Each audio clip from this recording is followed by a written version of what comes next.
ప్రియమైన దేవుని పిల్లలారా, తరాలు మారిన తత్వం మారదా?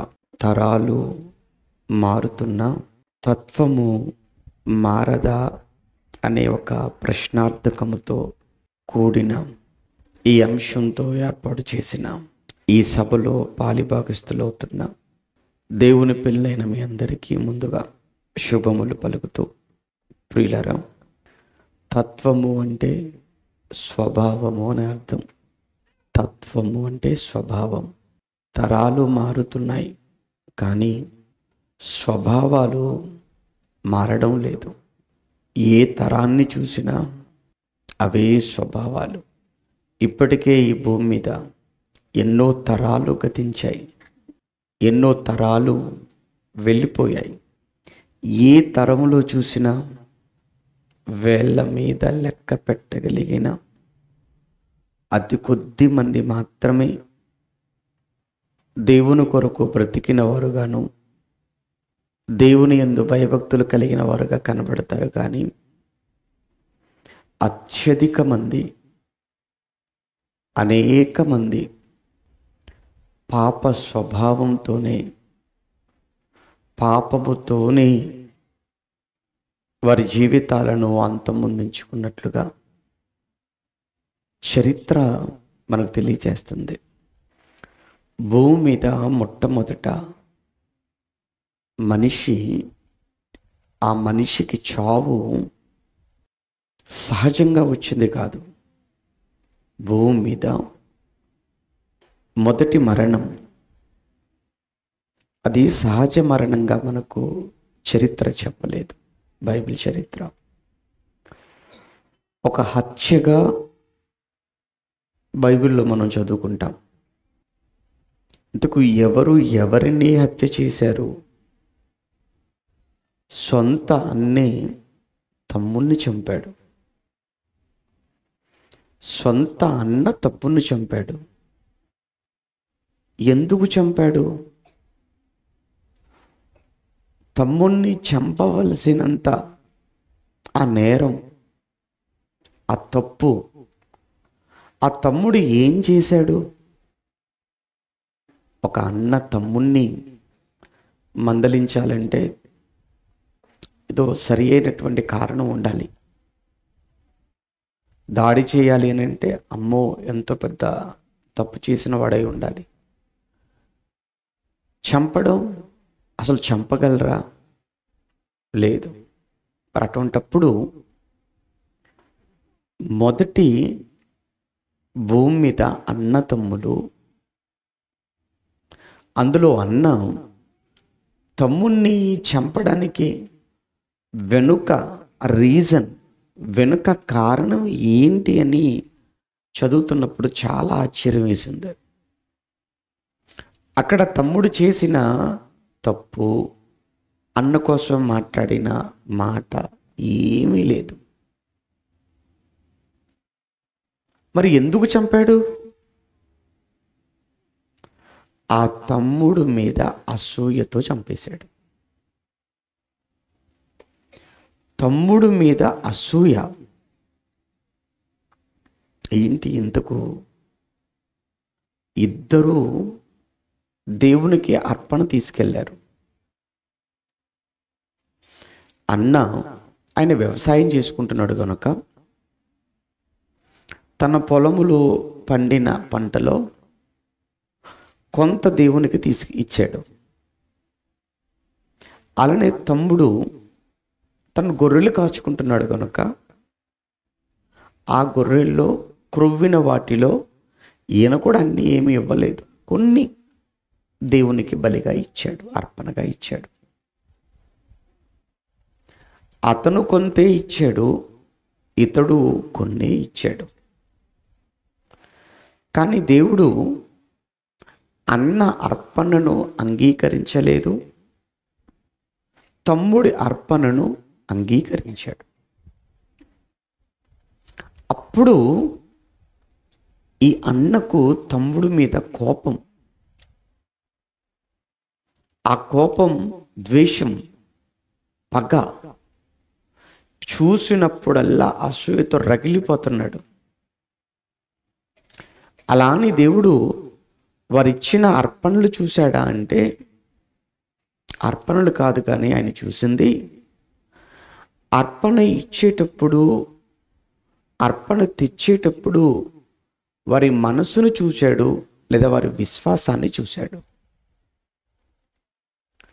దేవుడికి ఎప్పుడు మనం ఇచ్చేది కాదు, ఇచ్చే మన మనస్సును కావాలి దేవుడికి. ఎందుకంటే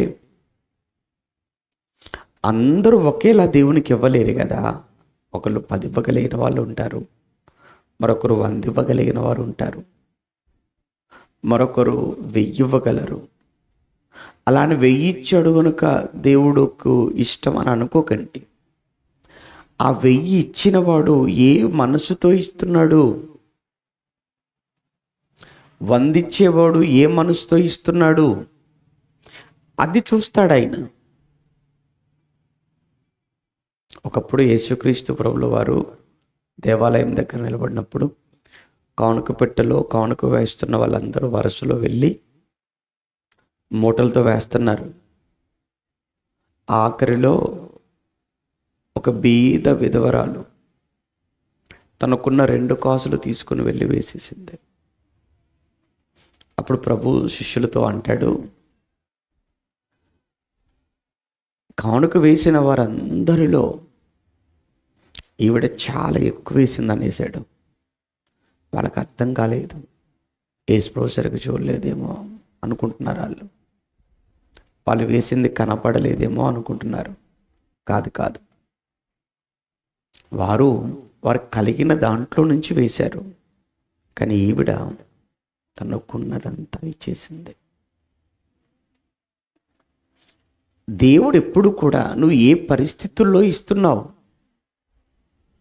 ఇచ్చే నువ్వు ఏ మనసుతో ఏ విశ్వాసంతో ఇస్తున్నావు. ఎందుకంటేనండి దేవుడికి ఇచ్చే దగ్గరే తెలిసిపోద్దండి దేవుణ్ణి మనం ఎంత ప్రేమిస్తున్నామన్నది. మీకు తెలుసు కదండి, దేవునికి ఇవ్వటానికి చేతులు వస్తాయండి? అస్సలు రావండి. కానుకలు పట్టేటప్పుడు చూడండి, బొత్తిగా దేవుడంటే అడుక్కునే వాళ్ళలాగా చూస్తుంటాం. బొత్తిగా ఏవో 50 లేకపోతే 20 అప్పదో, అవి కూడా బాగా నలిగిపోయినవి, చిరిగిపోయినవి. ఆటో వాడు తీసుకోకపోతే, బస్సు వాడు తీసుకోకపోతే, కిరాణా షాప్ వాడు తీసుకోకపోతే, సరిగ్గా ఇక్కడ చెల్లనవన్నీ సరిగ్గా చెల్లే చోటు ఒకటే దేవాలయంలో కానుక పెట్టే, అక్కడ పడేస్తారండి తీసుకొచ్చి. మరి దేవుణ్ణి ఎందుకంటే అలా చేశారు? ఒకప్పుడు మొదటి శతాబ్దంలో బైబిల్ చదువుతున్నప్పుడు అండి ప్రాణాలే ఇచ్చారండి దేవుడి కోసం. దేవుడు కొరకు ప్రాణాలు ఇచ్చారు. దేవుడు కొరకు ప్రాణాలు ఇచ్చిన ఆ రోజు క్రైస్తవ్యం ఎక్కడ? ఈరోజు 10 రూపాయలు ఇవ్వటానికి 10 సార్లు ఆలోచించే ఈ క్రైస్తవ్యం ఎక్కడ? ఆ క్రైస్తవ్యానికి ఈ క్రైస్తవ్యానికి ఎక్కడైనా పోలికుందా చెప్పండి? మనకి ఏంటంటే హడావుడి ఎక్కువ, మనం చేసేది కొంచెం, మనం చేసుకునే హడావుడి ఎక్కువ. హడావుడి దేనికి ఎక్కువ ఉంటుంది తెలుసా? చిల్లరకి హడావుడి ఎక్కువ ఉంటుంది. మనం ఈ పెద్ద చేసేది ఉండదండి. అందుకే ఎప్పుడు కూడా దేవునికి ఇవ్వడం, ఇచ్చే దగ్గర కొంచెం ఆలోచించండి. ఏమండి, పాటకు కుటుంబం వాళ్ళు చేశారు అని అంటే 1000 రూపాయలండి. ఏదో 1000 రూపాయలకు పాట అయిపోద్ది అనుకుంటున్నారా ఏంటి? 5000కి పాట అయిపోద్ది అనుకుంటున్నారా? 1000 రూపాయలు కావాలి. 50,000 రూపాయలు ఏంటండి? చూడండి, చిన్న విషయం అండి. అదే 50,000తో ఏమైనా కొనుక్కోవచ్చు కదా, ఇంట్లోకి దాచుకోవచ్చు కదా, దేనికన్నా ఉపయోగపడతాయి కదా. పాటకిస్తే వాళ్ళకేమొస్తుంది? వాళ్ళు పాటకని కాదు, దేవుడికి ఇచ్చే, దేవుడు కొరకు ఇచ్చే, దేవుడు కొరకు చేసే ఒక చక్కటి ఆపర్చునిటీ, అవకాశం మాకు వచ్చింది. మేము చెయ్యలేము, చేస్తున్నారు, సహకరిద్దాం, అంతే కదా. మనం చెయ్యలేనప్పుడు చేసేవారికి కనీసం మనం ఏం చేయాలి? సహకరించాలి. ఎందుకు సహకరించాలి? సహకారుల పేర్లు కూడా ఎక్కడుంటాయి అన్నాడు? జీవగ్రంథంలో ఉంటాయి అన్నాడు. సహకరించిన జీవగ్రంథంలో ఉంటాయి. చేసిన వారి పేర్లు ఉంటాయి. చేసిన వారికి సహకరించిన వారి పేర్లు కూడా జీవగ్రంథంలో ఉంటాయి. మాకు జీవగ్రంథంలో అవసరం లేదు, పంచాయతీలో ఉంటే చాలు. జీవగ్రంథంలో ఉంటే మాకేం వచ్చింది? మాకు మున్సిపల్ రికార్డ్స్లో ఉంటే వస్తాయి, మంచిది. నీకు జీవగ్రంథంలో ఉంటే నీకు లాభం ఏంటో తెలియదు కదూ. లేకపోతే నష్టం ఏంటో చెప్పాలా? జీవగ్రంథంలో లేకపోతే నష్టం ఏంటి, ఉంటే లాభం ఏంటి, అది తెలిస్తే సహకరించకుండా ఉండలేరు. ప్రకటన గ్రంథం 20వ అధ్యాయంలో, ప్రకటన గ్రంథం 20వ అధ్యాయం, ప్రకటన గ్రంథం 20వ అధ్యాయం 12వ వచనమా, ఒకసారి 15వ వచనం. ప్రకటన గ్రంథం 20వ అధ్యాయం 15వ వచనంలో, ఎవని పేరైనను, ఆ పదం చూడండి, ఎవని పేరైనను, స్త్రీ అయినా పురుషుడైనా, ఎవరైనా సరే, నువ్వు ఎవరువైనా ఎవని పేరైనను జీవగ్రంథమునందు వ్రాయబడినట్టు కనబడని ఎడల వాడు అగ్నిగుండములో పడవేయబడెను. అంటే నీ పేరు జీవగ్రంథంలో లేకపోతే నువ్వు వెళ్ళే చోటు ఏదంట? ఎక్కడ పడవేయబడతావు అంటున్నాడు? అగ్నిగుండం. ఎలా ఉంటుందో చూడాలనుకోకండి, వెళ్ళాలని అస్సలు అనుకోకండి. అది మనం చూడలేము. అక్కడికి మనం వెళ్ళామా ఇక మన జీవితం అయిపోయినట్టే. ఈ ఎండలకే తట్టుకోలేకపోతున్నాం. ఈ ఎండలకే ఉక్కిరి బిక్కిరైపోతుంటామండి. స్టార్ట్ అయిపోయాయి, ఫిబ్రవరిలోనే స్టార్ట్ అయిపోయాయి. ఏంటో ఈసారి ఎండలు. మార్చిలో, ఏప్రిల్, మే నెలకు వచ్చేసరికి ఎలా ఉంటుందో వాతావరణం భయం అవుతుంది. సంవత్సరం ఉష్ణోగ్రతలు పెరుగుతున్నాయి తప్ప తగ్గటం లేదు. మీకు తెలుసు కదా, ఏటేటా అత్యధిక ఉష్ణోగ్రతలు నమోదయ్యాయి, రికార్డు స్థాయిలో నమోదయ్యాయి అని వార్తలు చెప్తుంటారు. పోనీలే, వీటిని తట్టుకోవడానికి ఇల్లుంది, ఇంట్లో ఏసీ ఉంది. మరి అగ్నిగుండం సంగతి ఏంటి? నిన్ను అందులో పడేసే ఏదైనా ఆపదొస్తే, కష్టం వస్తే దేవుడు చెప్పుకుంటాం. మరి ఆ దేవుడు తీసుకెళ్ళి అందులో పడేస్తే ఇంకెవడు చెప్పుకుంటావు? ఆ దేవుడు తీసుకెళ్ళి అగ్నిగుండంలో వేస్తే ఇంకెవరు చెప్పుకుంటాం బాధ? పోనీ అక్కడికి వెళ్ళిపోతే అప్పుడప్పుడు మళ్ళీ రావచ్చు అనుకుంటున్నారేమో. ఛాన్స్ లేదు. ఇక అక్కడికి వెళ్ళిపోతే ఆత్మ చావదు, అగ్ని ఆరదు. ఇటు మంటలు చల్లారవట. పోనీలే, మన ఆత్మ అయినా కాలిపి బూడిదైపోద్ది అనుకుంటే ఆత్మ కూడా చావదట. ఇటు ఎప్పటికీ అదే. ఎందుకు ఇక్కడికి వచ్చాము అని అంటే చెప్పాడు, నీ పేరు ఎక్కడ లేనందుకు అక్కడికి వెళ్ళిపోయావు? జీవగ్రంథంలో. జీవగ్రంథంలో ఎందుకు లేదు పేరు అంటే, కనీసం నువ్వు పనన్నే చేయలేదు. పోనీ నీ చేయలేకపోయావు నీకున్న పరిస్థితులను బట్టి. పోనీ చేసేవారికి ఏమైనా సహకరించవచ్చు కదా. నువ్వు చేస్తే నీ పేరు ఉంటుంది. చెయ్యలేని పరీక్షలో చేసేవారికి సహకరించిన జీవగ్రంథంలో నీ పేరుంటే శిక్ష తప్పించుకుంటావు, పేరు లేకపోతే శిక్షలోనికి వెళ్ళిపోతావు. అందుకే దేవుడు కొరకు పనిచేసే అవకాశాలు వచ్చినప్పుడు చేజార్చుకోకండి. సహకరించే అవకాశం వచ్చినప్పుడు మీరు చేయగలిగింది మీరు చెయ్యండి. ఇంతని కాదు, మీరు ఎంత చేయగలరో అంత చెయ్యండి దేవుడు పనికి. అది కూడా ఎలా చేయాలి? మనస్ఫూర్తిగా చెయ్యండి, మనస్ఫూర్తిగా చెయ్యండి, మంచి విశ్వాసంతో చెయ్యండి. ఎందుకంటే దేవుడు చూసేది విశ్వాసాన్ని చూస్తాడు. ఆ రోజు కయ్యేను ఇచ్చాడట అన్న, తమ్ముడు హేబేలు తీసుకొచ్చి ఇచ్చాడు. కానీ ఎందుకు కయ్యేను అర్పణను అంగీకరించలేదు, ఎందుకు హేబేలు అర్పణను మాత్రమే అంగీకరించాడు అంటే, అసలు ముందు దేవుడికి కయ్యేను నచ్చలేదు. కయ్యేను నచ్చినప్పుడు ఆడిచ్చేది ఎందుకు? అర్థమైందా? కయ్యేను నచ్చలేదు. కయ్యేను నచ్చినప్పుడు కయ్యేనిచ్చే అర్పణ కూడా దేవుడికి నచ్చదు. నువ్వు బయట తాగుబోతుగా ఉండి ఆరాధనకు వచ్చి నువ్వు పాట పాడితే ఈ ఆరాధన దేవుడు అంగీకరిస్తాడా? బయట అవినీతి లంచాలకు మరిగిపోయి 2 చేతులు సంపాదించేసుకుంటూ అందులో దశంభాగం తీసుకొచ్చి దేవుడికి ఇస్తే, నీ లంచాల్లో, నీ అవినీతి సొమ్ములో, అంటే అర్థం ఏంటి?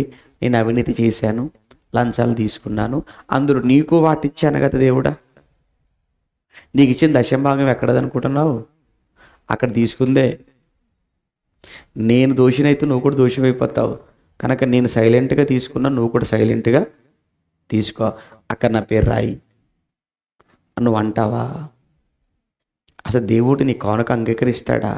నువ్వు ఇచ్చే కానుక సంఘం తీసుకుంటుందేమో కానీ దేవుడు తీసుకోడు. ఎందుకంటే దేవుడికి నువ్వు ఏ మనసుతో ఇస్తున్నావు అది కావాలి ఆయనకు. ఇక్కడ కయ్యేను బాగోలేడు, కయ్యేను అర్పణ కూడా దేవుడు అంగీకరించలేదు. హేబేలు మంచోడు కాబట్టి హేబేలు ఇచ్చిన అర్పణను దేవుడు అంగీకరించాడు. ఇప్పుడు నెక్స్ట్ ఏం జరిగింది? వీడు నాకంటే బాగున్నాడా, నాకంటే విశ్వాసంలో గొప్పగా ఉన్నాడా, నాకంటే కూడా బాగా బతుకుతున్నాడా అని తమ్ముణ్ణి చూసినప్పటి నుంచి ఆడి మీద అసూయతో, కోపంతో, పగతో రగిలిపోతూ ఒకరోజు పొలంలో ఉన్నప్పుడు మాట్లాడి గొడవ పడిపోయి అక్కడికక్కడ తమ్ముడని కూడా చూడకుండా విచక్షణారహితంగా దారుణంగా కొట్టి చంపేశాడండి. ఎవరిని? హేబేలును. ఒక అన్న తమ్ముడిని చంపాడు. ఒక అన్న తమ్ముడిని చంపాడు. చూడండి, అప్పుడే ఒక అన్న తమ్ముడిని చంపాడు సృష్టి ప్రారంభంలో. మరి ఈరోజు జరగట్లేదా? ఈరోజు అన్న తమ్ముడిని చంపటం లేదా? లేదా తమ్ముడు అన్నను చంపటం లేదా? అంటే ఎందుకు చంపట్లేదు? చంపుతూనే ఉన్నారు. అసలు తమ్ముడిని చంపడం ఏంటి, అన్నను చంపడం ఏంటి? తల్లిదండ్రులనే చంపేస్తున్నారు, తల్లిదండ్రులనే చంపుతున్నారు. నా మధ్యలో హైదరాబాద్లో ఒక సంఘటన జరిగింది, మీరు చూసే ఉండొచ్చు. ఒక కొడుకండి, చాలా డబ్బు ఉంది, చాలా డబ్బు ఉంది, కోట్ల రూపాయల ఆస్తి. వాడికి స్వేచ్ఛగా పెరిగాడు, అన్ని అలవాట్లకు బానిసైపోయాడు, చెడు అలవాట్లకు. వాడిని తీసుకుని వెళ్ళేవాడిలో మార్పు కోసమని తమిళనాడులో ఎక్కడో రీహాబిటేషన్ సెంటర్స్ అని కొన్ని ఉంటాయి. అంటే వాడిలో ఉన్న చెడు అలవాట్లు మాన్పించడం కొరకు ప్రత్యేకమైన కొన్ని సెంటర్స్ ఏర్పాటు చేస్తారు. వాడిని తీసుకుని వెళ్ళి అందులో వదిలేశారు. వాడు కొద్ది రోజులు ఉండి మళ్ళీ వచ్చేసాడు, ఉండనని. వచ్చిన తర్వాత అవి మానుకోలేదు కదా పూర్తిగా. వాడు అలవాట్లు, తల్లితో గొడవ, ఆస్తి ఇచ్చేయి, డబ్బులు ఇచ్చే. ఒరేయ్, నీకు లేని అలవాటు లేదురా, చెడ్డ అలవాటు. ముందు నువ్వు మానుకోరా, ఇది మంచిది కాదురా అని ఒక తల్లి చెబుతుంటే వినకుండా తల్లికి ఎదురు తిరిగి తల్లిని బూతులాడి తల్లి మీద దాడి చేసి చివరికి ఆవేశంతో కత్తితో సుమారుగా ఎన్ని పోట్లు పొడిచాడని వచ్చిందండి వార్తల్లో. ఒక 16-20 కత్తి పోట్లతో పొడిచేశాడు. 16-20 పోట్లు. ఎవరు? కొడుకు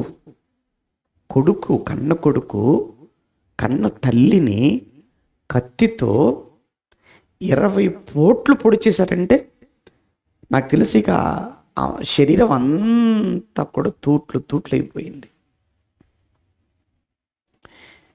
ఎవరు అంత దారుణంగా చంపరే? కొడుకే చంపేశాడు. కన్న కొడుకే చంపేశాడు.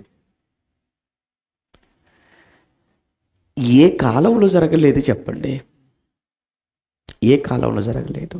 అన్న తమ్ముని చంపడం, తమ్ముడు అన్నను చంపడం, భార్య భర్తను చంపడం, భర్త భార్యలను చంపడం, పిల్లలు తల్లిదండ్రులను చంపడం, తల్లిదండ్రులు పిల్లలను చంపడం, మనిషిని చంపడం ఇవన్నీ సాధారణం. అది మీరు ఆరంభ కాలం నుంచి, అందుకే చెప్పాను, ఆరంభ కాలం నుంచి నేటి వరకు ఎన్నో తరాలు వెళ్ళిపోయాయి. కానీ ఎన్ని తరాలు గతించిపోయినా వారి తత్వం, వారి స్వభావం, ముఖ్యంగా వారి పాప స్వభావం ఎక్కడ పోయింది? పోవట్లేదు. నోవా గారి కాలానికి వచ్చేటప్పటికండి పరిస్థితి ఎలా ఉందంటే, నోవా గారి కాలంలో దేవుడు కానొక సమయంలో, నోవా గారి కాలంలో అసలు ఎందుకు చేశాను ఈ సృష్టిని, ముఖ్యంగా ఈ సృష్టిలో ఈ మనుషుల్ని ఎందుకు చేశాను నేను, మరలా ఈ మనుషులకు నేను ఎవరి స్వరూపాన్ని ఇచ్చాను? నా స్వరూపాన్ని కదా ఇచ్చాను, నా పోలికే కదా మనుషులకు ఇచ్చాను. అదే కదా ఆదికాండం 1వ అధ్యాయంలో 26వ వచనంలో వ్రాయబడుతున్న మాట. దేవుడు తన స్వరూపమందు తన పోలిక చొప్పున అంటాడు. చూడండి కరెక్ట్గా, తన స్వరూపమందు తన పోలిక చొప్పున దేవుడు మన స్వరూపం అంటే దేవుని స్వరూపం అని అర్థం. మన అంటే దేవుని స్వరూపమందు దేవుని పోలిక చొప్పున నరులను చేయుదుము అని. ఏమండి, ఎన్ని జంతువులు ఉన్నాయి, ఎన్ని పక్షులు ఉన్నాయి, ఎన్ని జీవులు ఉన్నాయి ఈ సృష్టిలో. ఎన్ని అంటే చెప్తున్నారు, సుమారుగా ఒక 84 లక్షల జీవరాశులు అన్నారు. 84 లక్షల జీవరాశులలో ఏ జీవరాశి దేవుని స్వరూపం కాదు, దేవుని పోలిక కాదు. కాబట్టి మీరు వాటికి మొక్కాల్సిన పని లేదు. ఎందుకు? అవి ఏవి దేవుని స్వరూపాలు కాదు, అవి ఏవి దేవుని పోలిక కాదు. మనుషులు చేసుకున్నారు, కానీ దేవుడు వాటికి తన స్వరూపాన్ని ఇవ్వలేదు. వాటికి ఆయన పోలిక ఇవ్వలేదు. మరి ఆయన స్వరూపము, ఆయన పోలిక కేవలం ఒక నరునికే ఇచ్చాడు, ఒక మనిషికి మాత్రమే ఇచ్చాడు. అంటే మనకే ఇచ్చాడు. అందుకే ఆయన మనకు తండ్రి అయ్యాడు, ఆయనకు మనం ఏమయ్యాం? కుమారులం. అదే రాశాడు పాట తమ్ముడు.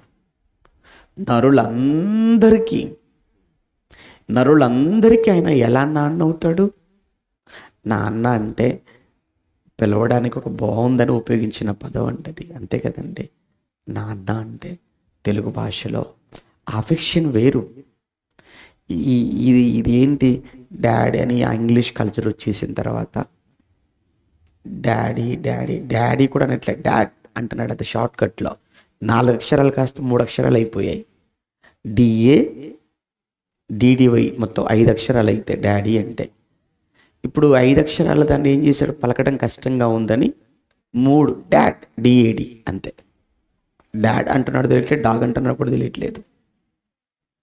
మమ్మీ, MUMMY మమ్మీ అనట్లేదు ఇప్పుడు, మామ్ అంటున్నాడు. Short style. నాన్న ఎంత బాగుందండి ఆ పిలుపు, ఆ పలకరింపు. అమ్మ, ఎంత బాగుంది ఆ మాతృత్వం. అంటే ఆ ఎఫెక్షన్ వేరండి. ఆ పిలుపు ఆ విన్నప్పుడు తల్లిలో కానీ తండ్రిలో కానీ కలిగే ఆ స్పందనలు వేరు. మీరు అలా పిలిచి చూడండి, నాన్న అన్నప్పుడు, అమ్మ అన్నప్పుడు వాళ్ళలో కలిగే ఆ ఎమోషన్స్ మీరు మమ్మీ డాడీ అన్నప్పుడు రావు అంతగా. కానీ అమ్మ నాన్న ఎంత మంచి పదాలండి. అందుకే ఆ పదం పెట్టాడు అక్కడ. ఎందుకు ఆయన మనకు తండ్రి అయ్యాడు, ఎందుకు మనకు ఆయన నాన్న అయ్యాడు అంటే, అందరికీ ఆయన ఎవరి స్వరూపం ఇచ్చాడు? ఆయన స్వరూపం, ఆయన పోలిక. 84 లక్షల జీవరాశులలో ఏ జీవికి ఇవ్వని స్వరూపం ఆయన పోలిక మనకు మాత్రమే ఇచ్చాడు. కానీ ఒకరోజు బాధపడుతున్నాడట. జీవరాశుల గురించి కాదు బాధ, మన గురించి, ఆ రోజు మనుషుల గురించి బాధ. ఎందుకు బాధ?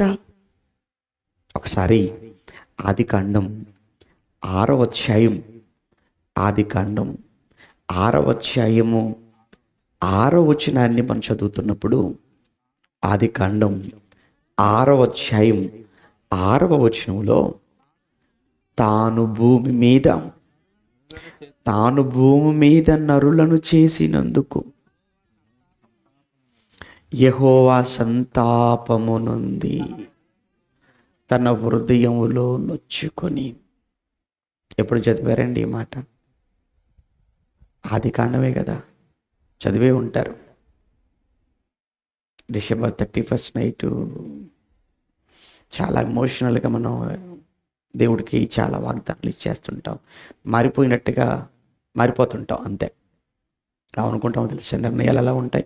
31 నైట్ ఎలా తాగుబోతుల్లా ఉంటారంటే, ఇదే చివరి రోజు, ఇంకా ఈ రోజు నుంచి అసలు ముట్టేదే లేదు అని నెలకు సరిపడి తాగెత్తుంటాడు. ఆ రోజు ఇంకా బాటిల్ అయిపోతుంటాయి. ఒక రోజు ఆగుతాడు, రెండో రోజు ఆగుతాడు, మూడో రోజు ఆగుతాడు, నాలుగో రోజు, ఐదో రోజు ఒక వారం ఆగుతాడు, ఇంకా 7వ రోజు నుంచి దిక్కులు చూస్తుంటాడు. 4 లాగేస్తుందంటాడు, పీకేస్తుంది అంటున్నాడు, ఉండలేకపోతున్నానంటాడు, ఏదో లైట్గా అంటాడు అంతే. మళ్ళీ నెల తర్వాత టైట్గా తాగేస్తుంటాడు. ఇంకా అయిపోయింది. 31 నైట్ విషయం చెప్పన, ఈ పాఠంలో మనకు అదే వస్తుంది. చివరికి వెళ్ళేసరికి నీకు నువ్వుగా నీ తత్వాన్ని మార్చుకోవాలంటే నీ వల్ల అవ్వదు. నీకు నువ్వుగా మారిపోవాలంటే అస్సలు అయ్యే పని కాదు. మనుషులు ఎవరికి వారుగా మార్చేసుకోవచ్చు, పాపాన్ని వదిలేయచ్చు, పాపం చేయకుండా బతకొచ్చు అనుకుంటే అసలు యేసు ప్రభువు ఈ భూమి మీదకి రావాల్సిన అవసరం లేదు. బైబిల్ ఇవ్వాల్సిన పని అంతకన్నా లేదు. యేసును కాదని వాక్యాన్ని పక్కన పెట్టి నీవు నీ పాప జీవితాన్ని విడిచిపెట్టగలను నువ్వు అనుకోవటం నెవర్, అది అసాధ్యం. అది ఏమండి, ఇక్కడ మనం చదువుతున్నప్పుడు 6వ అధ్యాయంలో నరుల చెడుతనం ఏమన్నాడు? తాను భూమి మీద నరులను చేసినందుకు యెహోవా సంతాపము నొంది తన హృదయములో నొచ్చుకొనెను. తన హృదయములో చాలా బాధ. ఎన్ని చేశాను ఇంత విశ్వాన్ని, సృష్టిని, వేటి వలన నాకు బాధ లేదు, వేటి వలన నాకు బాధ లేదు, వేటి వలన నాకు కలవరం లేదు. కేవలం ఒక్క మనిషి, అది నా స్వరూపంలో చేయబడిన మనిషి, నా పోలికలో చేయబడిన మనిషిని అని దేవుడు చాలా బాధపడిపోయాడండి. ఎందుకు అంటే పై మాటలో మనకు కనబడుతుంది, నరుల చెడుతనం ఎలా అయిపోయిందట, భూమి మీద గొప్పదిగా ఉంది. అప్పుడప్పుడు మీరు చూడండి, కొన్ని ప్రాంతాలకు వెళ్ళినప్పుడు ఇక్కడ ఏదండి ఫేమస్ అని అడుగుతుంటారు, గుర్తుందో లేదో. ఏమండి బందర్ వెళ్ళారనుకోండి, ఏంటండి ఇక్కడ ఫేమస్ అంటే లడ్డు అండి అంటారు, అంతే కదా. తాపేశ్వరం వెళ్ళారనుకోండి, ఇక్కడ ఏంటండి ఫేమస్ అంటే ఏమంటారండి, కాజాలు ఏమంటారు కదా అంటారు. పూతరేకులు కూడా ఎక్కడ దొరుకుతుంది, ఆత్రేయపురం అంటారు. అంటే ఆత్రేయపురం అనగానే ఫేమస్ వేటికి, పూతరేకులకు. తాపేశ్వరం అనగానే కాజాలు గుర్తొస్తాయి, బందర్ అనగానే లడ్డు గుర్తు, ఫేమస్ వాటికి. అయితే మీ ప్రాంతం అనగానే చేపల చెరువులేండి, ఎటు చూసినా చెరువులే ఉంటాయండి. ఆ రోజు భూమి మీద ఏంటి ఫేమస్? భూమి మీద ఏది గొప్పదిగా ఉంది ఇక్కడ అంటే చెడుతనం, పాపం పాపం పాపం. ఎటు చూసినా పాపం, ఎక్కడ చూసినా పాపం, ఎవరిలో చూసినా పాపం. పిల్లలు, యవనస్తులు, స్త్రీలు, పెద్దలు, వృద్ధులు, ఏ భేదమూ లేదు, అందరూ పాపంలో ఉండిపోయారు. అసలు వాళ్ళ ఆలోచనలు కూడా ఎలా అయిపోయాయంటే ఎల్లప్పుడూ చెడుగానే ఆలోచిస్తుంటారట, ఎప్పుడూ చెడ్డగానే మాట్లాడుతుంటారట. కనీసం ఆలోచన కూడా ఆ మంచి లేదంటే మీరు ఆలోచించండి, ఇంత పాడైపోయారా? నోవాహ్ అనేటువంటి ఒక భక్తిపరుడు, నీతిమంతుడు వాళ్ళ మధ్య ఉన్నాడు.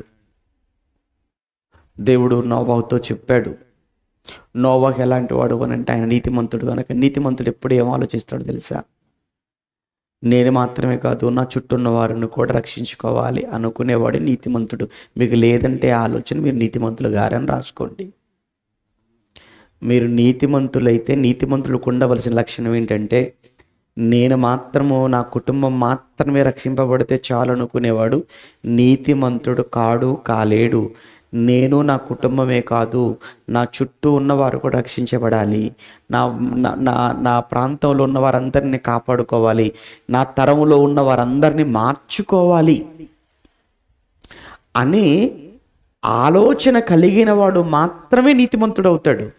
మీకు ఎప్పుడు లేదా ఈ ఆలోచన అంటే మీరు అనుకోవాలి ఏంటంటే అసలు మీరు నీతిమంతులు కారు.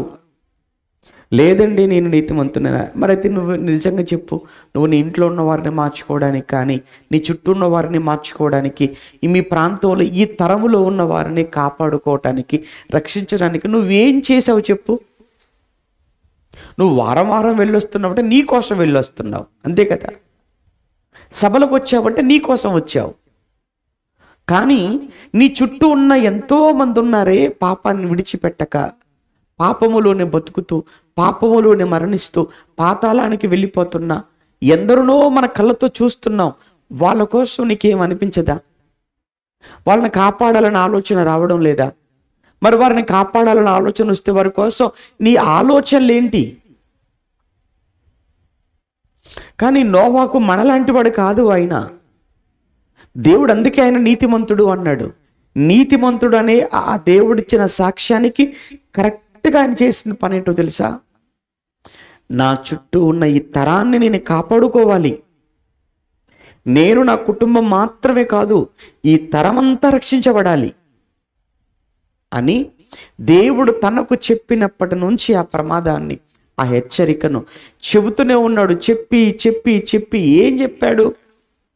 ఇదిగో మీ ఆలోచనలు బాగోలేవు, మీ చూపు బాగోలేదు, మీ బ్రతుకులు బాగోలేవు, దేవుడు చాలా బాధపడుతున్నాడు. పోయి నోవాహు, జంతువులు అన్నీ ఓడలోనికి వెళ్ళే రోజు వరకు నోవాహు చెబుతూనే చెబుతూనే చెబుతూనే ఉన్నాడండి. ఎవరు విన్నారు చెప్పండి? ఎవరు విన్నారు చెప్పండి?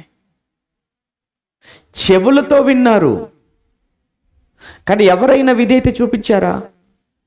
చూపించలేదు.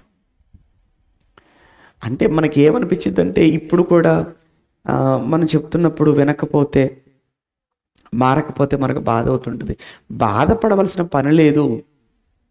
అందుకే టైటిల్ పెట్టాం, తరాలు మారుతున్నా మారని తత్వం.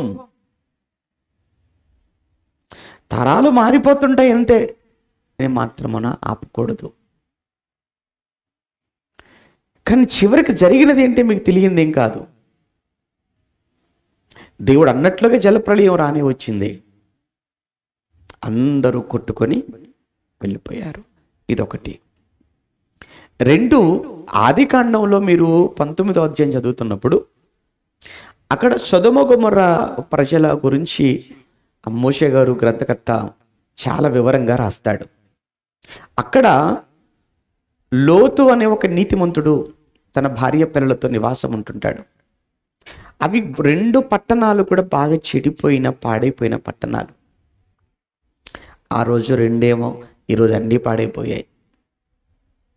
అంతే కదా. ఆ రోజు ఆ రెండు పట్టణాలేమో, ఈరోజు ప్రతి పట్టణం అలానే ఉంది. ఏ పట్టణం బాగుందండి? మా ఏలూరు చాలా బాగుందండి అంటారా? ఏం చెప్పగలం? మా రాజమండ్రి చాలా బాగుందండి, మా విజయవాడ చాలా బాగుందండి. ఏం చెప్తాం?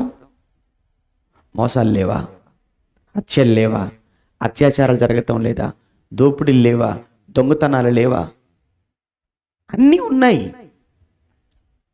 ఏం బాగుందంటాం? ఎక్కడ బాగుందంటాం? ఆ రోజు ఎవరు? అందరూ చెడిపోయారు ఆ పట్టణంలో. నాకు ఎక్కడ బాధ అనిపించిందంటేనండి, నిజంగా ఈయన లోతు చెబితే వింటారా? లోతు చెప్పాడు. లోతు చెప్పలేదని మీరు అనుకోకండి. ఎందుకంటే దేవుడు అతన్ని కూడా ఏమన్నాడు? నీతిమంతుడు అన్నాడు. మర్చిపోకూడదు. నీతిమంతుడైన వాడు తప్పనిసరిగా ఇతరులను రక్షించును అని సామెతల గ్రంథంలో చెప్తాడు. ఆయన నీతిమంతుడు ఇతరులను ఏం చేస్తాడు? రక్షిస్తాడు. యేసుప్రభు నీతిమంతుడా? యేసుప్రభు నీతిమంతుడే కదా. యేసుప్రభు నీతిమంతుడు కాబట్టి ఆయన ఏం చేశాడు? రక్షించాడు.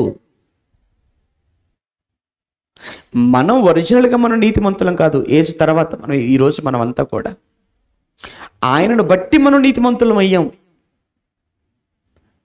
ఆయన రక్తంలో కడుక్కొని ఆయన యందు మనం విశ్వాసం ఉంచి. ఇక లోతు గారి గురించి చెప్తున్నప్పుడు అండి, పేతురు గారు రాస్తారు ఆయన గురించి. ఒకసారి ఆ మాట మీరు చూస్తారా? పేతురు గారు రాసిన మొదటి పత్రిక 3వ అధ్యాయంలో, పేతురు గారు రాసిన మొదటి పత్రిక 3వ అధ్యాయము, ఆయన గురించి ప్రత్యేకించి లోతు గారి గురించి మాట్లాడుతున్నప్పుడు ఏమంటాడు లోతు గారు? ఆయన తన మనసును దినదినము నొప్పించుకొనుచుండెను అని ఆయన గురించి మాట్లాడతాడు కదా. 2వ పేతురు, క్షమించండి, 2వ పేతురు అండి, క్షమించండి, 2వ పేతురు 2వ అధ్యాయము, పేతురు గారు రాసిన 2వ పత్రిక 2వ అధ్యాయము ఎన్నో వచనం? 7వ వచనం చూడండి. దుర్మార్గుల కామ వికార, ఆ పదం చూడండి. దుర్మార్గుల కామ వికారయుక్తమైన నడవడి చేత బహు బాధపడిన నీతిమంతుడగు లోతును తప్పించెను. ఆ నీతిమంతుడు ఎవరు? లోతు. ఆ నీతిమంతుడు వారి మధ్య కాపురముండి తాను చూచిన వాటిని బట్టి వినిన వాటిని బట్టి వారి అక్రమమైన క్రియల విషయములో దినదినము నీతిగల తన మనస్సును నొప్పించుకొనుచూ వచ్చెను. ఎందుకంటే తన ఇంటి పక్కన్నవారు, ముందున్నవారు, వెనుకున్నవారు, తన చుట్టూ ఉన్నవారు, ఆ పట్టణంలో ఉన్నవారు అందరూ ఎంత భయంకరంగా చెడిపోయారు, పాడైపోయారంటే పిల్లలు కూడా 19వ అధ్యాయంలో రాస్తారు కదా మోషే గారు, ఆదికాండంలో 19వ అధ్యాయంలో బాలురు మొదలుకొని అని రాస్తాడు ఆయన. బాలురు మొదలుకొని వృద్ధుల వరకు అందరూ ఈ లోతు ఇంటినే చుట్టుముట్టేశారట. ఈ లోతునే, లోతు బయటికి పంపించు అని లోతు ఇంటి మీదకి దాడికి వచ్చేశారు. ఏంటి, బాలు కూడా రావడం చూసినప్పుడు ఎంత బాధపడి ఉంటాడు ఏంటి. వీళ్ళు కూడా చెడిపోయారు, వృద్ధులు కూడా చెడిపోయారు. సరే, యవనస్తులు అంటే వాళ్ళు ఎలాగో చెడిపోయి ఉంటారు ఎప్పుడు. ఇటు బాలురు కూడా చెడిపోయారా? వృద్ధులు కూడా చెడిపోయారా? ఇంకేముంది చెప్పండి ఈ సమాజంలో అని ప్రతిరోజు తన మనసును, తన నీతి గల తన మనసును నొప్పించుకుంటూ బాధ పెట్టుకుంటూ వచ్చేసాడంటే. ఇక్కడ ఒక్క విషయం గుర్తుపెట్టుకోండి, మనం ముగింపులోకి వెళ్తున్నాం. 1, జలప్రళయాన్ని మీరు గుర్తు చేసుకున్నాం. 2, లోతు గారి సొదొమ గొమొర్రా సంఘటన మీరు గుర్తు చేసుకున్నాం. లోతు గారి జలప్రళయ కాలంలో ఎలా ఉన్నారు అంటే యేసుప్రభు చెప్తాడు, వారు తినుచు త్రాగుచు పెళ్లి చేసుకొనుచు పెళ్లికిచ్చుచు ఉండిరి. జలప్రళయము వచ్చి వారిని కొట్టుకొని పోవు వరకు వారు ఎరగకపోయిరి అని మత్తయి 27, 35, 36 అక్కడ మాట్లాడతాడు. అంటే నోవో కాలంలో మనుషులు ఎలా ఉన్నారు అని అంటే మొత్తం చెడుతనముతో భూమిని నింపేశారు. వారి హృదయం యొక్క ఆలోచనలు కూడా ఎల్లప్పుడూ చెడ్డగా ఉండిపోయాయి. ఎంతగా చెడిపోయారు అంటే ఎంతసేపు తిని త్రాగటం, పెళ్ళి, విందు, వినోదాలు ఇవి తప్ప ఇంకా మరొక పని, మరో ఆలోచన అంటూ ఏమీ లేనంతగా మనుషులు బిజీ అయిపోయి చెడిపోయి ఉన్నారు. అది నోవో గారి కాలం. 2 లోతు గారి కాలానికి వచ్చేటప్పటికి కాలం మారింది, తరాలు మారిపోయాయి. చూడండి, తరాలు మారిపోయాయి, కాలాలు మారిపోయాయి. నోవో తరములో చూసిన మనుషులు ఒక విధంగా చెడిపోయి ఉన్నారు, పాపమే ఓవరాల్గా. ఇక్కడ లోతు తరానికి మనం వచ్చి చూసినా ఇక్కడ కూడా మనుషులు మారారు తప్ప వారి తత్వాలు మారలేదు. కొన్ని తరాలు వెళ్ళిపోయాయి, కానీ వాళ్ళ తత్వం, వాళ్ళ స్వభావం మారలేదు, ఇంకా పాడైపోయి ఉన్నారు. అయితే ఇప్పుడు మనం ఉన్న ఈ కాలం, లేదా యేసు ప్రభు ఈ భూమి మీదకి వచ్చే కాలం, ఆయన రాకడకు ముందున్నటువంటి తరం, యేసు ప్రభు రాకడకు ముందున్న తరాలు ఎలా ఉంటాయి, ఎలా ఉండబోతున్నాయో ఆయన మొదటి రాకడలోనే లూకాసు వార్త 17వ అధ్యాయంలో మాట్లాడుతూ, లూకాసు వార్త 17వ అధ్యాయంలో, లూకా వ్రాసిన సువార్త 17వ అధ్యాయం 26, 27, 28 వచనాలలో కలిపి మాట్లాడుతుంటాడు.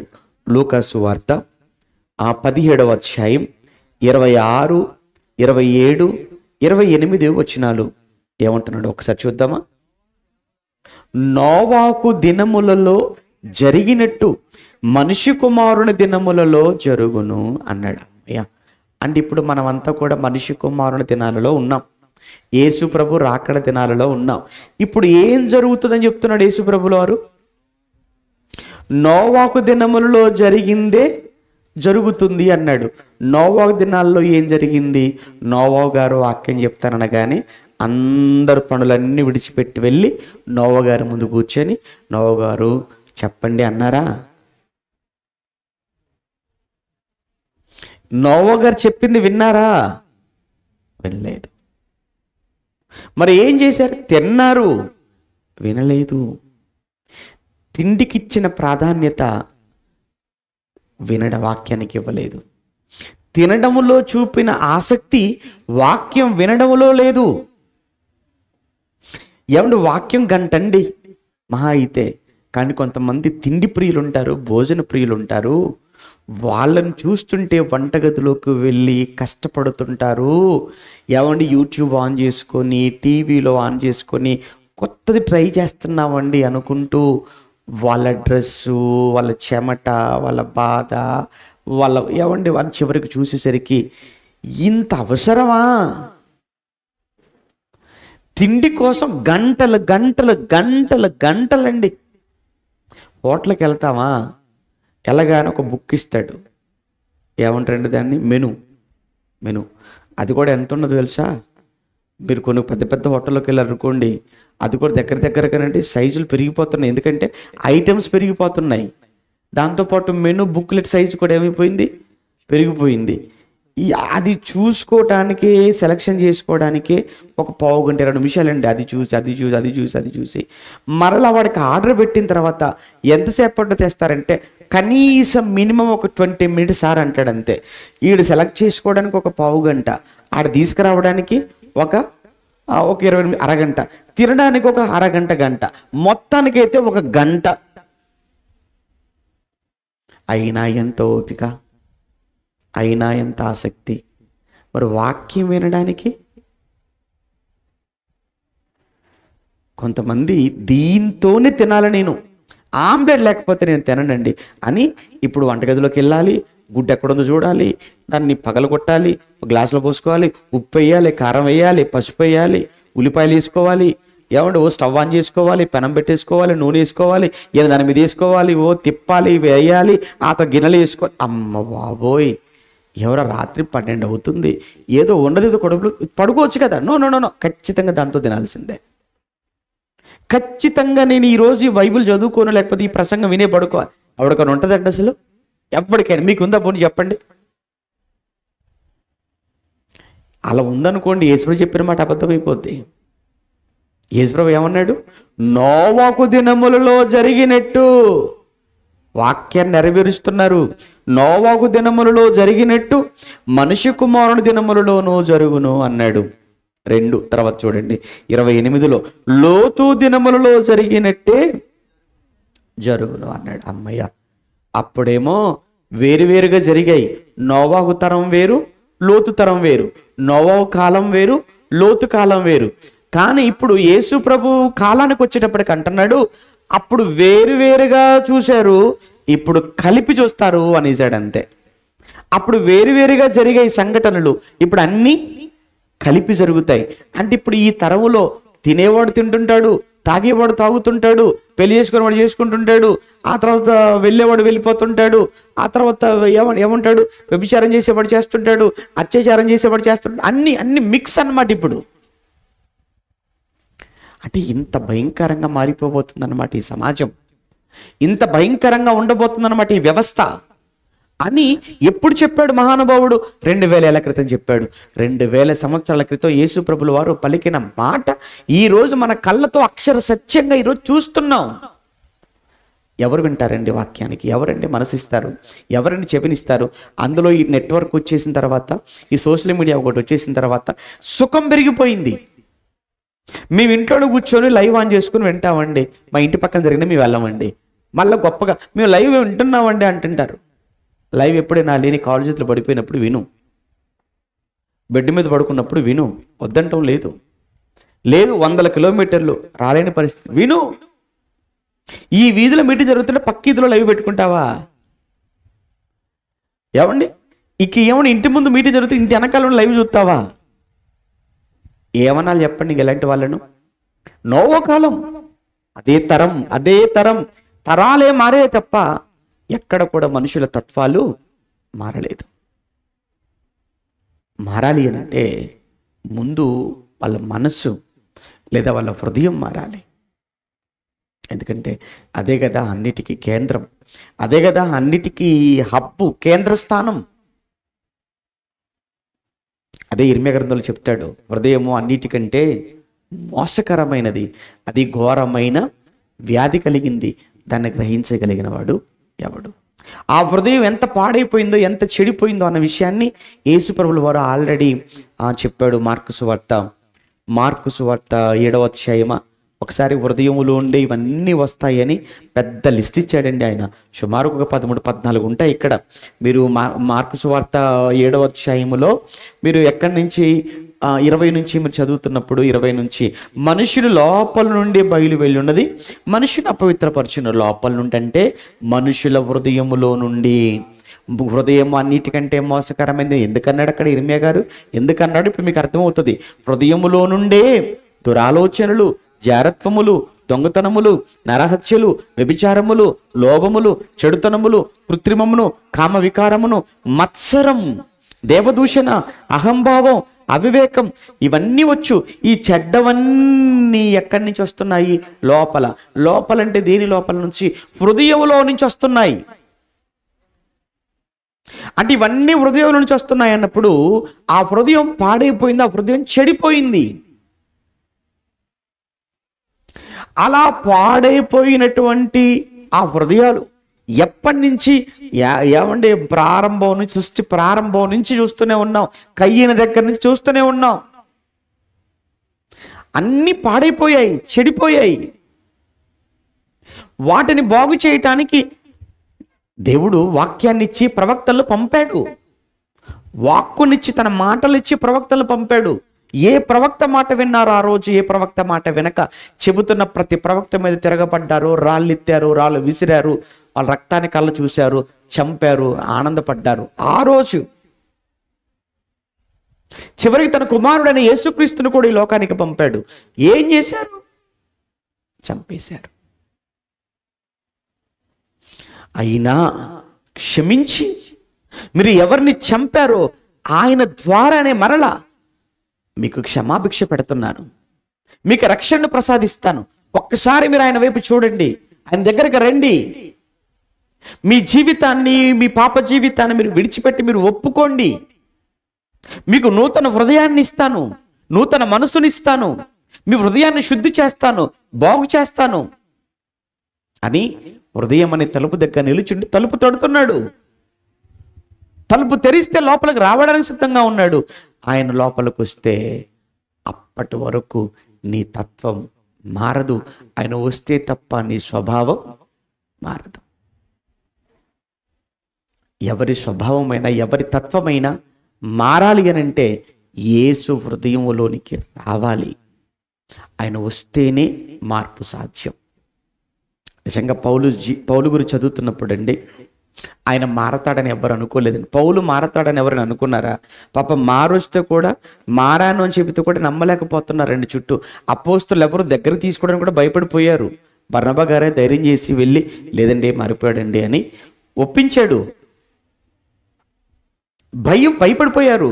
ఇది లేదు మారాడో మారువేషంలో వచ్చాడో అనుకుంటున్నారు. పౌలు గారిని నమ్మలేదు ఎవరు. ఎందుకంటే ఆయన గతం తెలుసు కాబట్టి. ఇన్నాంటి హింసకుడు, దూషకుడు, క్రూరుడు, హంతకుడు ఇతడు మారాడు. ఎందుకు తెలుసా? యేసు తన హృదయంలోనికి వచ్చాడు. యేసు ప్రత్యక్షత అతను కలిగింది. అంటే యేసు ప్రత్యక్షత, యేసు అనే ఆ మహానుభావుడు ఎవరి హృదయంలోనికి వచ్చినా వారి హృదయం ఏమైపోతుంది? మారిపోతుంది. అందుకే చాలామంది యేసుప్రభు నమ్ముకొని తాగుడు మానుకున్న వాళ్ళు, సినిమాలు మానుకున్న వాళ్ళు, అబద్ధాలు మానుకున్న వాళ్ళు, దొంగతనాలు మానుకున్న వాళ్ళు, హత్యలు మానుకున్న వాళ్ళు, మోసాలు మానుకున్న వాళ్ళు ఎంతమంది లేరు? వాళ్ళందరినీ మార్చింది ఏంటి? యేసు కాదు. వాళ్ళందరినీ మార్చింది దేవుని మాట కాదు. నిజంగా యేసే రాకపోతే, ఆయన మాటే మనకి ఇవ్వకపోతే మనం కూడా ఎలా ఉండేవాళ్ళమో ఒక్కసారి ఊహిస్తేనే భయం. కనుక ప్రియులారా, ఒక మంచి స్థలానికి వచ్చారు అంటే క్రీస్తు దగ్గరకు వచ్చారు.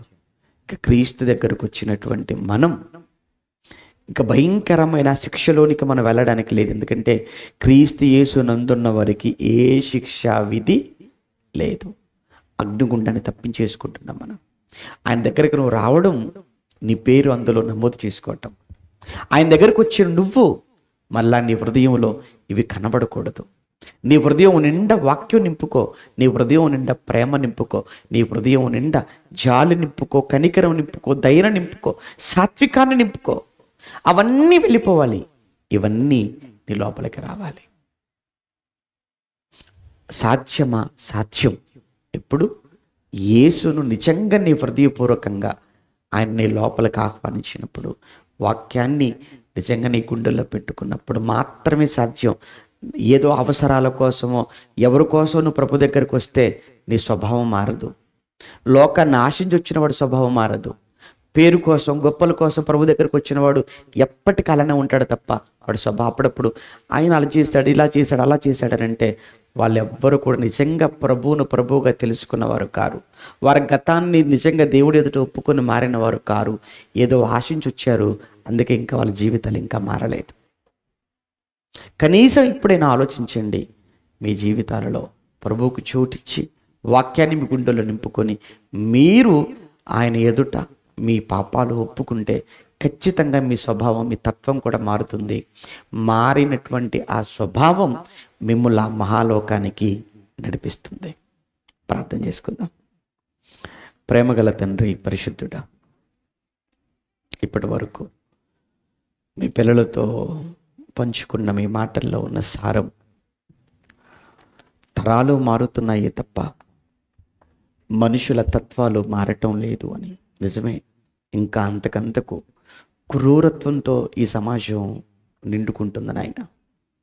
ఈ భయంకరమైన ఈ సమాజంలో ఒక నీతిమంతుడిగా, ఒక విశ్వాసిగా, ఒక క్రైస్తవుడిగా బ్రతకడం కష్టం. కానీ ఒకనాడు మా ముందటి తరాలలో బ్రతికిన భక్తుల జీవితాలు మా కళ్ళ ముందు మాదిరిగా మీరు పెట్టారు. అందుకే వారి జీవితాలను చూస్తూ, చదువుకుంటూ ధైర్యం తెచ్చుకొని మీకోసం అడుగులు వేస్తున్నాం. ఈరోజు ఈ కార్యక్రమానికి కారణమైన మరి కుటుంబాన్ని జ్ఞాపకం చేసుకోనండి. అలా తమ్ముడు నానికి మీరు ఇచ్చినటువంటి ఆ పాటను బట్టి మరొకసారి మిమ్మల్ని వేడుకుంటున్నాం. అనేక మంది ప్రజల హృదయాలను కదిలించేదిగా, ఆలోచింపచేసేదిగా, మీ వైపుకు త్రిప్పేదిగా, సత్యమందు ఇంకా స్థిరపరిచేదిగా ఆ పాట ఉండటకు సహాయం చేయమని వేడుకుంటూ, వేదిక మీద మాతో పాటు ఉన్న మా తోటి జతపని వారిని మీ పిల్లల్ని జ్ఞాపకం చేసుకునండి. ప్రయాణంలో తోడుగా ఉండండి. రేపు ఉదయకాలం విశాఖపట్నంలో జరగనైన సదస్సు అంతటిలో మాకు తోడుగా ఉండి మీకు మహిమకరంగా ఆ సదస్సును జరిగించమని కోరుతూ, మీ చిత్తమైతే మరొకసారి కలుసుకునే వరకు మమ్మల్ందరినీ మీ కృపలో భద్రపరచమని క్రీస్తునామని ప్రార్థన మీకు సమర్పిస్తున్నాము తండ్రి. ఆమెను. మన తండ్రి అయిన దేవుని ప్రేమ, కుమారుడైన యేసుక్రీస్తుల వారి కృప, పరిశుద్ధాత్ముని యొక్క అన్యోన్య సహవాసం ఇప్పుడు ఎల్లప్పుడూ సదాకాలం మనందరికీ తోడే నడిపించును గాక. ఆమేన్.